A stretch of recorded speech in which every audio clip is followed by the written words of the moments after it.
পিকু করে না, এই যে পিকুর ব্রাশ নিয়ে আমি আছি। গুড মর্নিং ফ্রেন্ডস, সবাইকে আমার মন থেকে চ্যানেলে স্বাগত। তোমরা সবাই কেমন আছো? আশা করি সবাই খুব ভালো আছে, সুস্থ আছে, আমিও ভালো আছি। এই দেখো সবাই সকালে খাওয়ার জন্য ওই যে বাচ্চা পার্টি নিচে চলে গেছে, আর আমাদের এখনো খাওয়া হয়নি। আমি সকাল সকাল স্নান দান করে ফেলেছি। পিকু ব্রাশ করে, পিকু ব্রাশ করতে লাগবে বাবা, মই দিদির সাথে যা ব্রাশ করে আসো।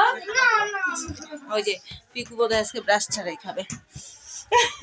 আমি পেঁয়াজ লাগাই ও খাওয়ার না দিব, খাওয়ার পরে ব্রাশ করাবো। প্রাঞ্জল করছে ব্রাশ। তো যাই হোক, আজকে ব্লগটা শুরু থেকে শেষ অবধি দেখতে থাকো, তোমাদের অনেক ভালো লাগবে। সঙ্গে থাকো, সঙ্গে থাকো তোমরা।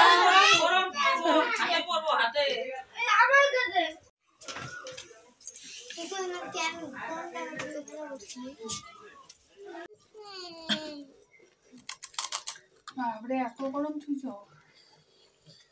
প্লাস্টিকে এত গরম থাকে। মুখটা খুলে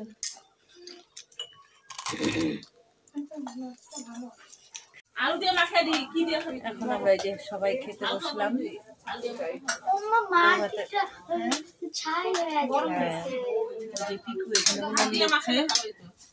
বলছে বলে ধোয়া মাটিটা ছাই হয়ে গেল, কালো কালো হয়ে গেছে, তাই ওটাই বলছে। তো এখন আমরা খাওয়া দাওয়া করি, আমাদের সবাই খাওয়া দাওয়া শেষ। এদের শেষের দিকে আমার আর পিকুর হয়ে গেছে। খাওয়া দাওয়ার পর একটু আড্ডা হচ্ছে এখানে, আরাম আর আড্ডা। বাড়ি যাওয়া, খাওয়া দাওয়ার পরে পাইছি ঘুম। আজকে যে কখন যাবো জানি না, দেখা যাক। আর ওইখানে সবগুলি খেলছে, সবগুলি খেলছে।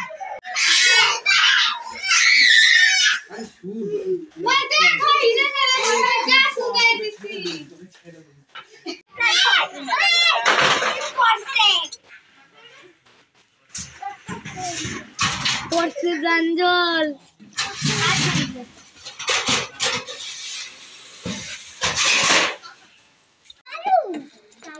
আমরা এখন বাড়ি চলে যাবো, তার জন্য বিয়ে বাড়ি আসছি বিদায় নেওয়ার জন্য। আমরা বাড়ির সবাই লাইন ধরে বসে আছি বারান্দায়।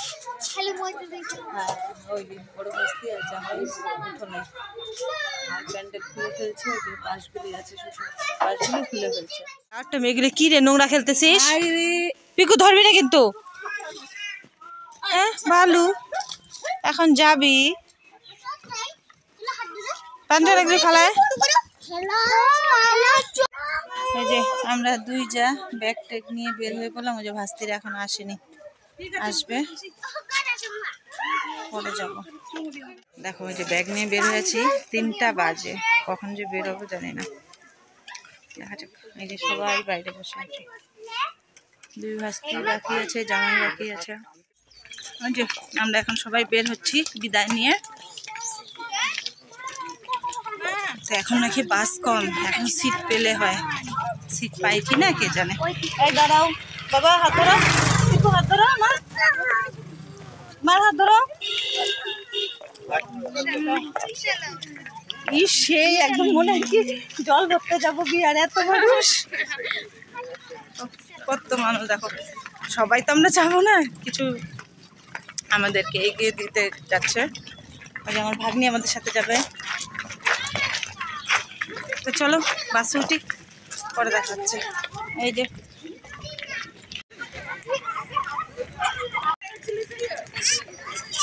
সব বাজারের সাথেই বাড়ি, টোটো নেওয়ার কোনো ব্যাপার নেই, হেঁটে গেলেই হয়।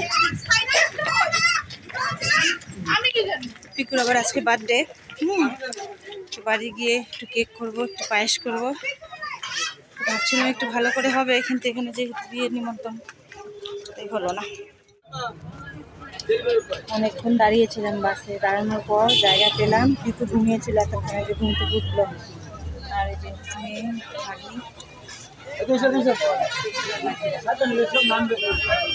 বস্তির সামনে, বড় বস্তির পেছনে, জামাইয়ের পেছনে।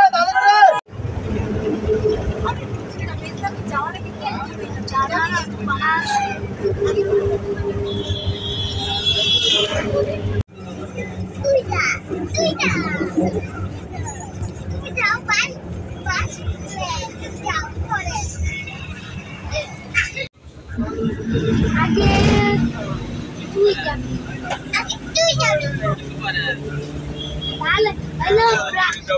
আগে যাইতে থাকবি প্রাণীর কিছু কিছু আসবে কি যাবো বাস কি নাই দাঁড়া আগে থামুক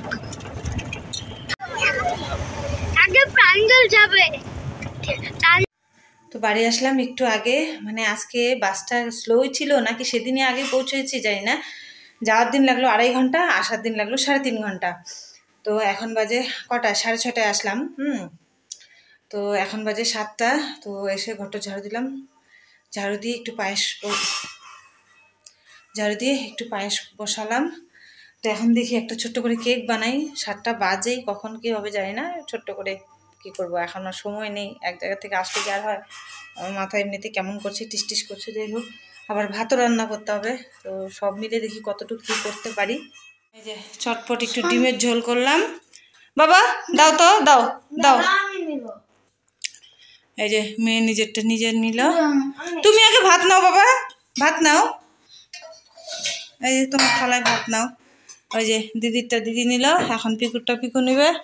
ওই পাশে লাইটটা দে। ওই যে গ্লাস নিলি না, জল নিল মেয়ে। আরেকজন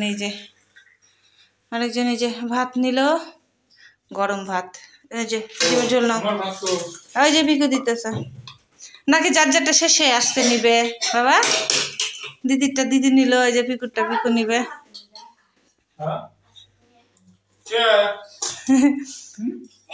এই কদিন একা একা খাইলো নিয়া। হ্যাঁ সাইডে না বাবা, উঁচুতে না, এইখানে আর একটু ঝোল নাও। মাছ দিদি, হ্যাঁ না হয়েছে। একটু দেখে যাইস, থালা নিয়ে যাও। আমি গ্লাস দিতেছি, থালা নিয়ে যাও।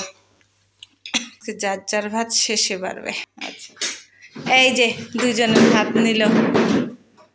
বাবা গরম, আমি তোমাকে গ্লাস দেই। ঠান্ডা কিভাবে করবো, ম্যাজিক করি। হ্যাঁ ভাত খাওয়া দাওয়া করে এই যে কেক বানাতে বসে পড়লাম। পায়েসটা তো আসার পরেই করেছি। এই যে এখন কেকটা বসাবো, মোটামুটি রেডি। প্রেশার কুকারে দিব, তাহলে তাড়াতাড়ি হবে।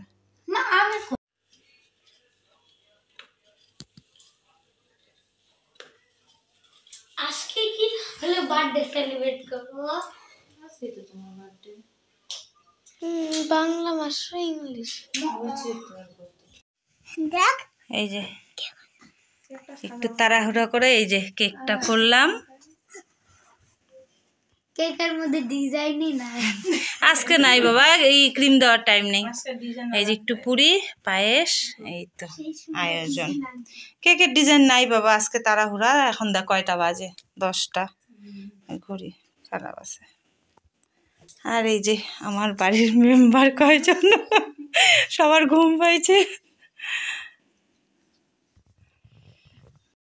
পিকুর বার্থডের দিনই প্রত্যেকবারই এরকম হয়, কোনো একটা মানে অন্য অনুষ্ঠান চলে আসে। গতবার তো আমার ভাস্তির বিয়ে ছিল, বিয়ে না সেদিন, মানে বিয়ের আগে যে মেহেন্দি, তো সেই মেহেন্দির অনুষ্ঠান ছিল। তো তখনও মানে বাচ্চাদের যারা আত্মীয়রা আসছিল, তো বাচ্চাদের নিয়ে কেক কাটা হয়েছিল। তো এবারও সেম।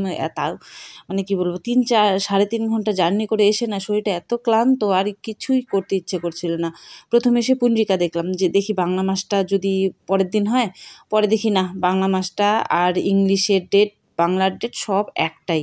তো যাই হোক, উপায় নেই, আজকের ডেটেই করতেই হবে। তো এক এক করে বাড়ির যে কজন ছিল, 3জন বা 5জন লাগে। প্রথমে আমি করলাম, তারপর ওর বাবা করলো, তারপর আমার ছোট যা করলো, আর ছোট জায়ের আবার বোন আসছে, তো সে করলো, আর আমার ছোট ভাস্তি করলো। তো 5জন হয়ে গেল।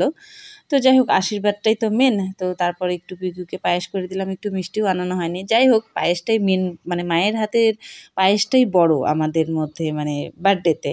তো কেক আর মিষ্টি টিষ্টি সেগুলো তো আরও উপরি পাওনা না। তো যাই হোক, এবার না হয় এইভাবেই হচ্ছে, নেক্সট ইয়ারে দেখা যাবে কতদূর কী করতে পারি। আমার বাবার দেখো এই যে বার্থডে গিফট, এই যে একটা গেঞ্জি, আসার পরই আরেকটা গেঞ্জি পরেছিল, ওটাও দুটো গেঞ্জি এনেছে। এই দুটো গেঞ্জি হচ্ছে আমার সোনা বাবার জন্য আনা হয়েছে। তো হাজব্যান্ড আগেই এনে রেখেছিল। তো আসার পর আগে ডিমের ঝোল ভাত করে আগে খেয়ে নিয়েছি, মানে গাড়িতে না অনেকটা যায়, মানে সময় সিট পাইনি। তারপরে আসার পর খাওয়া দাওয়া করার পর আস্তে ধীরে কেকটা বানালাম। কেকটা হলো তবু অত মন মতো হয়নি, তাড়াহুড়ো করে যখনও কেকটা কেটেছে তখনও গরম ছিল, মানে জাস্ট নামিয়েই সোজা নিয়ে আসছি। আর 10টা না 10:30 বেজে গিয়েছিল তখন। তো বাস থেকেও ফোন করলাম, ওরা প্রায় শুয়েই পড়েছিল। তো আসলো ছোট যা, ওরাও আসলো। তো ভাবলাম কেক কাটবো যখন, বাড়িতে যখন আছে ওরাও থাকুক সঙ্গে না। তো যাই হোক, এইভাবেই দিনটা কাটলো। যদি না আসতাম এটুকু তো হতো না, ওখানে হয়তো হালকা মতো কিছু একটা করতাম। তো নিজের বাড়িতে হলে একটা অন্যরকম ব্যাপার থাকে। যাই হোক, তো 7টার সময় এসেও যে এগুলি করতে পেরেছি এটাই অনেক। তো যাই হোক, আজকে ব্লগটা এখানেই শেষ করছি। যদি তোমাদের ভালো লাগে ব্লগটা তাহলে লাইক কমেন্ট শেয়ার করে দিও। আর কেউ যদি আমার চ্যানেলে নতুন হয়ে থাকো তাহলে প্লিজ চ্যানেলটাকে সাবস্ক্রাইব করে দিও। আর তোমরা সবাই আমার বাবাকে আশীর্বাদ করো, ও যেন ভালো একটা মানুষের মতো মানুষ হতে পারে, তাই না বাবা? ঠিক আছে, তাহলে সবাইকে গুড নাইট বলে দাও। Good night. প্রণাম করো। সবাইকে প্রণাম করছে, তোমরা সবাই আশীর্বাদ করবে ওকে। তো ঠিক আছে, সবাইকে টাটা, গুড নাইট।